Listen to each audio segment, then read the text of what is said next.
మిశ్ర గారు నమస్కారం అండి. నమస్కారం లక్ష్మి. శ్రావణ సోమవారాల గురించి చెప్పారు, శ్రావణ మంగళవారం గురించి వివరించారు, శ్రావణ బుధవారం గురించి వివరించారు. గురువారం అంటారా లక్ష్మీవారమే, లక్ష్మీవారమే అని పిలుస్తాం. ఇంకా ఆ వారంకి ఇంకా అందరికీ తెలిసిన విషయమే కదా. శ్రావణ శుక్రవారం గురించి వివరించండి. శ్రావణ శుక్రవారం గురించి వివరించాలంటే చాలా ఉంది చెప్పడానికి. తెలుసుకునే ప్రయత్నం చేద్దాము. తెలుగు క్యాపిటల్ భక్తి టీవీ వీక్షిస్తున్న ప్రేక్షకులందరికీ శ్రీమాత్రే నమః, శ్రీ గురుభ్యో నమః. శ్రావణ లక్ష్మీవారం, శ్రావణ శుక్రవారం.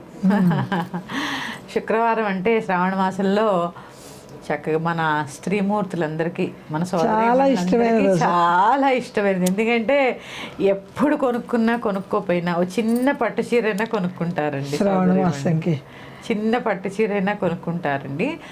ఇంకా తెలుసా అండి, మగవారందరికీ చెప్తున్నాను, ఆ రోజు మీ ఇంటి మహాలక్ష్మికి పట్టు చీర కొని ఒక కాసు బంగారం అయినా కొంటే ఆ సంవత్సరంలో ఎటువంటి ఆర్థిక ఇబ్బందులు ఉండవు. కొని తీరాలి.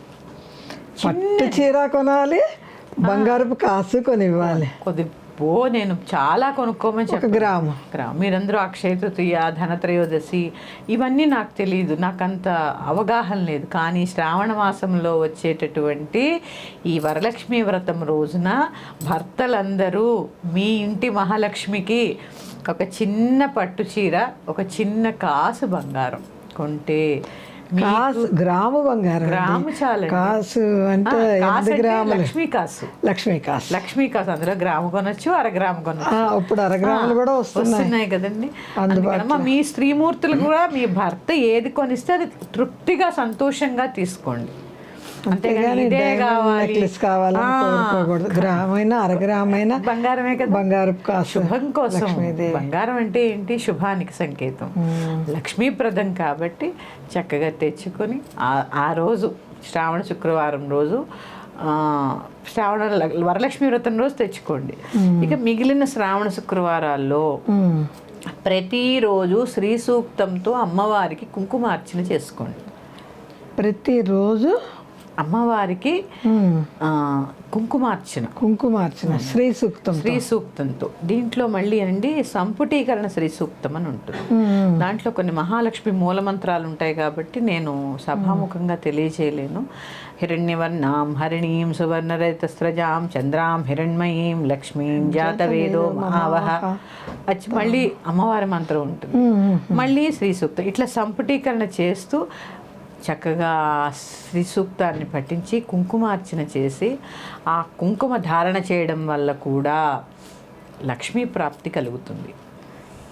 మనం కుంకుమార్చన చేసి ఆ కుంకుమని ధారణ చేయాలి. ఇంట్లో అందరూ కూడా పెట్టుకోవడం వల్ల అదే బంగారం కదండి. చేసుకోండి. విశేషమైనటువంటి ఫలితాలండి. ఇవన్నీ చాలా చిన్నగా ఉన్నాయండి. మన జీవితంలో ధనం అనేది చాలా అవసరం, చాలా చాలా ముఖ్యమండి. ఎక్కువ లేకపోయినా అవసరానికి సరిపడ ధనం. ఆశ ఎక్కువ వద్దు, అవసరానికి ముక్తి అని చెప్పారు కదా. అవసరానికి సరిపడ ధనము అందరికీ అవసరము. అందుకని శ్రావణ మాసం అంటేనే ధనం కోసం మనం చేసే ప్రయత్నాలు ఫలించేటటువంటి మాసం. ఆ మాసం అంతా ఆవిడదే కదా, లక్ష్మీ ఆరాధనే కదా. అందుకని చక్కగా శ్రావణ మాసాలు చేసుకోండి. ఏది చేసినా ఈ నెలంతా సూర్యోదయాత్ పూర్వమే లేవాలి, సూర్యోదయాత్ పూర్వమే స్నానం చేయాలి. అప్పుడే ఏదైనా. అంతేగాని 11ంటికి లేచి పాచిమొహం గడితే కాదు. చాలామంది అండి నేను చూస్తూ ఉంటాను, 11ంటికి మొహం గడుతారు. పనులన్నీ చేసి పిల్లల్ని కూడా స్కూల్కి పంపించేసి అప్పుడు మొహం గడుగుతున్నారండి. ఏమిటో మన సభ్య సమాజం ఎటువైపు పోతుందో అర్థం అవట్లేదు మన ధర్మం. ముందు లేవగానే మొహం కడుక్కొని చక్కగా రాత్రి ధరించిన వస్త్రాలు ఇప్పేసి వేరేవి ధరించి చక్కగా మీకు స్నానం చేసే సమయంలో అయితే ఆ వస్త్రాలైనా మార్చుకుని అప్పుడు వంటింట్లోకి వెళ్ళండి. మీరు హిందూ ధర్మంలో స్త్రీ గురించి ఈ మధ్య చెప్పట్లేదండి. చెప్పుకుందాం. మళ్ళీ శ్రావణ మాసంలో గట్టిగా చెప్పుకుందాం ఈసారి. తప్పకుండా చెప్తాను. ఇంకా చాలా విషయాలు ఉన్నాయి మనం తెలుసుకునేటటువంటివి. మీ బోటి వాళ్ళు చెప్తేనే కదండి మా బోటి వాళ్ళకి తెలిసేది. అంతేనండి, అంతే. ఇది శ్రావణ శుక్రవారం యొక్క విశిష్టత చెప్పాను కదా. అలాగే మనం శ్రావణ మాసం అంటే చక్కగా లలితా సహస్రనామ పారాయణ చేస్తూ ఉంటాం. లక్ష్మీ సహస్రనామ పారాయణ చేసుకోండి శుక్రవారం. క్షీరాన్నం వండి అమ్మవారికి నివేదన చేయండి. క్షీరాన్నం నీళ్లు కలపనటువంటి కొంచెం వండిన ఒక 1/2 లీటర్ పాలతో వండిన నీళ్లు కలపకుండా అన్ని బియ్యం వేసి చేసుకోవచ్చు. నీళ్లు కలిపిన ఆ క్షీరాన్నాన్ని నివేదన చేయకుండా, క్షీరాన్నం ఎలా అవుతుంది? నీళ్లు కలిపి కదా మనం వండేది క్షీరాన్నం. అందుకని చక్కగా పాలతో ఉడికించినటువంటి పరవాన్నం కొంచెమైనా, ప్రసాదం ఎంతండి, ఎంతైనా కానీ ప్రసాదమే కదా, ఆమెకి ఇష్టం కాబట్టి అమ్మవారికి నివేదన చేసి ఇంట్లో వాళ్ళందరూ తీసుకోండి. లక్ష్మీ అష్టోత్తరంతో కానీ, మీకు కుదిరితే శ్రీ సూక్తంతో కానీ అమ్మవారికి కుంకుమార్చన చేయండి. అమ్మవారికి శ్రీ సూక్తం అంటే చాలా ఇష్టం. చక్కగా చేసుకోండి. ఆ కుంకుమ బయట పడేయకుండా ధరించండి, నుదుటన ధరించండి. ఎందుకంటే ఇక్కడ పెట్టుకున్న కుంకుమ మన నుదిటి రాతని మారుస్తుందట. అందుకని ఆ కుంకుమని భక్తి శ్రద్ధలతో చేసుకోండి. ఏదైనా నమ్మి భక్తి శ్రద్ధలతో చేయండి. అలాగే శ్రావణ మంగళవారం నాడు కూడా మనం చెప్పుకున్నాంగా గడప గౌరి. అలాగే శుక్రవారం నాడు కూడా గడపని ఇల్లు వాకిలి శుభ్రం చేసుకొని, గడపని శుభ్రం చేసుకుని, పసుపు రాసుకుని, బొట్టు పెట్టుకుని, బియ్య పిండితో ముగ్గు వేసుకుని, కాస్త పువ్వులు పెట్టి అలంకరణ చేసుకుని, ధూపం వేసి, దీపం పెట్టి, గడపకు కూడా చిన్న బెల్లం ముక్క నివేదన చేసుకోండి. అక్కడ పెడితే చీమలు వచ్చి తింటాయి. అంతే కదా, తింటాయి. నిజమేనండి. ఇలా చిన్న చిన్న రెమెడీస్ అండి ఇవన్నీ. చిన్న చిన్న రెమెడీస్ చాలా గొప్ప మార్పును తీసుకొస్తాయి జీవితంలో. నన్ను చాలామంది అడుగుతున్నారు, అందుకే నేను తొందరగా ఈ పరిహారాల జోలికి వెళ్ళను, కానీ చాలామంది అడుగుతున్నారని కొద్దిగా కానీ చెప్పాలి కదండి. పరిహారాలు చేసుకుంటేనే కదా అందరూ సంతోషంగా ఆనందంగా ఉండేది. అవునండి. ఇప్పుడు మీరు చెప్పారు, మేము చేసుకుంటాము, దానివల్ల ఫలితం పొందితే మాకెంత ఆనందంగా ఉంటుంది. అవునవును, చెప్పినందుకు మీకెంత ఆనందంగా ఉంటుంది. అవునండి. ఇది చాలా చిన్నవండి, చాలా చిన్నవి, డబ్బు ఖర్చు లేనివి కాబట్టి అందరూ పాటించవచ్చు. ఎక్కువ సమయం కూడా ఏం పడుతుందని నేను చెప్పాను. ఇప్పుడు సూర్యోదయాత్ పూర్వమే లేండని, స్నానం అయిపోయింది అనుకోండి 5:30 కల్లా టక 7 కల్లా పూజ నివేదన కూడా అయిపోతాయి. ఒక్క లేవడం అని ఒక్క అలవాటు చేసుకుంటే, అక్కడ బద్ధకాన్ని వదిలేస్తే 9 కల్లా ప్రతి గృహిణికి పని అయిపోతుందండి. 9-10 కల్లా మీరు 9-10 పని మొదలు పెడితే మధ్యాహ్నం 2 అవుతుంది. ఒక రోజంతా జరిగిపోయినట్టే అయిపోతుంది కదా. కనీసం శ్రావణ మంగళవారం, శుక్రవారం ఇలాంటి మంచి ఇలా అలవాటు చేసుకుంటూ ఉంటే అలవాటు అయిపోద్ది ప్రతినిత్యం కూడా. మనకి దీక్షలు ఎందుకు పెట్టారనుకుంటున్నారు? 41 రోజులు 15 దీక్షలు ఇందుకేనండి. 41 రోజులు ఏదైనా పని చేస్తే తర్వాత అలవాటు అయిపోద్ది. అంతే తప్ప ఏదైనా మాల వేసుకుని 40 రోజులు ఎక్కర్లేదు, తర్వాత మళ్ళీ ఎలా ఉండేవాడు అలా ఉండడం కాదు.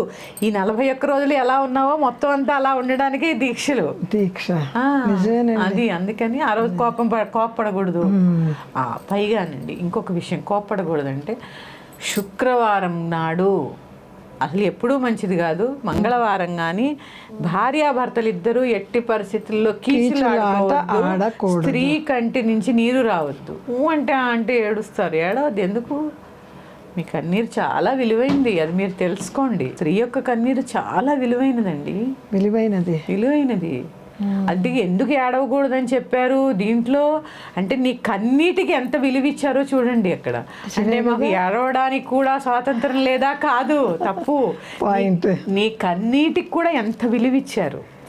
అందుకే నువ్వు ఏడిస్తే లక్ష్మే వెళ్ళిపోతుంది ఇంట్లో అని చెప్తే, నాకు ఏడవడానికి కూడా స్వాతంత్రం లేదా అంటే ఏం చెప్తాము?